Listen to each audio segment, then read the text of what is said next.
Ladies and gentlemen, brothers and sisters, I hope I may say comrades and friends, before your minds, I exempt myself from the Speaker's kind offer of protection that was so generously proffered at the opening of this evening. Anyone who wants to say anything abusive about or to me is quite free to do so, and welcome, in fact, at their own risk. But before they do that, they must have taken, as I'm sure we all should, a short refresher course in the classic texts on this matter, which are John Milton's Areopagitica being the great hill of Athens for discussion and free expression, Thomas Paine's Introduction to the Age of Reason, and I would say John Stuart Mill's essay on liberty, in which it is variously said, I'll be very daring and summarize all three of these great gentlemen of the great tradition of especially English liberty in one go. What they say is, it's not just the right of the person who speaks to be heard. It is the right of everyone in the audience to listen and to hear. And every time you silence somebody, you make yourself a prisoner of your own action because you deny yourself the right to hear something. In other words, your own right to hear and be exposed is as much involved in all these cases as is the right of the other to voice his or her view. Indeed, as John Stuart Mill said, if all in society were agreed on the truth and beauty and value of one proposition, all except one person, it would be most important, in fact, it would become even more important, that that one heretic be heard, because we would still benefit from his perhaps outrageous or appalling view. In more modern times, this has been put, I think, best by a personal heroine of mine, Rosa Luxemburg, who said that the freedom of speech is meaningless unless it means the freedom of the person who thinks differently. If everybody in North America is forced to attend at school training in sensitivity on Holocaust awareness and is taught to study the final solution, about which nothing was actually done by this country or North America or the United Kingdom while it was going on, but let's say as if in compensation for that, everyone's made to swallow an official and unalterable story of it now, and it's taught as the great moral exemplar, the moral equivalent of the morally lacking elements of the Second World War, the way of stilling our uneasy conscience about that combat. If that's the case with everybody, as it more or less is, and one person gets up and says, you know about this Holocaust, I'm not sure it even happened. In fact, I'm pretty certain it didn't. Indeed, I begin to wonder if the only thing is that the Jews brought a little bit of violence on themselves. That person doesn't just have a right to speak. That person's right to speak must be given extra protection, because what he has to say must have taken him some effort to come up with, might contain a grain of historical truth, might in any case give people to think about why do they know what they already think they know. How do I know that I know this, except that I've always been taught this and never heard anything else? It's always worth establishing first principles. It's always worth saying, what would you do if you met a Flat Earth Society member? Come to think of it, how can I prove the Earth is round? Am I sure about the theory of evolution? I know it's supposed to be true. Here's someone who says there's no such thing, it's all intelligent design. How sure am I of my own views? Don't take refuge in the false security of consensus and the feeling that whatever you think, you're bound to be okay because you're in the safely moral majority.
I don't know how many of you don't feel you're grown up enough to decide this for yourselves and think you need to be protected from David Irving's edition of the Goebbels diaries, for example, out of which I learned more about the Third Reich than I had from studying Hugh Trevor Roper and A.J.B. Taylor combined when I was at Oxford. But for those of you who do, I'd recommend another short course of revision. Go again and see not just the film and the play, but read the text of Robert Bolt's wonderful play, Man for All Seasons. Some of you must have seen it, where Sir Thomas More decides that he would rather die than lie or betray his faith. And at one moment, More is arguing with a particularly vicious witch-hunting prosecutor, a servant of the king and a hungry and ambitious man. And More says to this man, you'd break the law to punish the devil, wouldn't you? And the prosecutor, the witch hunter, says, break it? He said, I'd cut down every law in England if I could do that, if I could capture him. And More says, yes, you would, wouldn't you? And then when you'd corner the devil and the devil turned round to meet you, where would you run for protection? All the laws of England having been cut down and flattened, who would protect you then?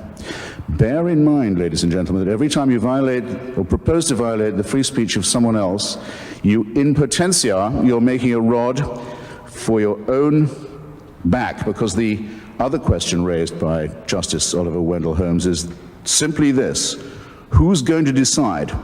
To whom do you award the right to decide which speech is harmful, or who is the harmful speaker, or to determine in advance what are the harmful consequences going to be that we know enough about in advance to prevent?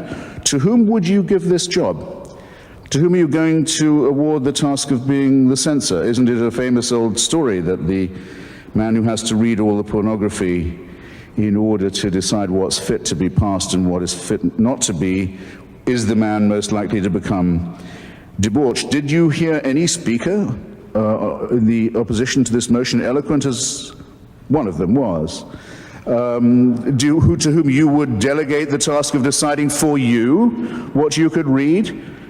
To whom you would give the job of deciding for you, relieve you of the responsibility of hearing what you might have to hear? Do you know anyone? Hands up. Do you know anyone to whom you'd give this job? Does anyone have a nominee? You mean there's no one in Canada good enough to decide what I can read or hear? I had no idea. But there's a law that says there must be such a person, or there's a subsection of some piddling law that says it. Well, the hell with that law then. It's inviting you to be liars and hypocrites and to deny what you evidently know already. About the censorious instinct, we basically know all that we need to know, and we've known it for a long time. It comes from an old story about another great Englishman. Sorry to sound so particular about that this evening, Dr. Samuel Johnson, the great lexicographer, author of the first, compiler, I should say, of the first great dictionary of the English language. When it was complete, Dr. Johnson was waited upon by various delegations of people to congratulate him, of the nobility, of the quality, of the commons, of the lords, and also by a delegation of respectable ladies of London who attended on him in his Fleet Street lodgings and congratulated him. Dr. Johnson, they said, we are delighted to find that you have not included any indecent or obscene words in your dictionary. Ladies, said Dr. Johnson, I congratulate you on being able to look them up. Anyone who can understand that joke, and I'm pleased to see that about 10% of you can, gets the point about censorship, especially prior restraint, as it's known in the United States, where it's banned by the First Amendment to the Constitution. It may not be determined in advance what words are apt or inapt. No one has the knowledge that would be required to make that call, and more to the point, one has to suspect the motives of those who do so. In particular, the motives of those who are determined to be offended, of those who will go through a treasure house of English, like Dr. Johnson's first lexicon, in search of filthy words to satisfy themselves and some instinct about which I dare not speculate.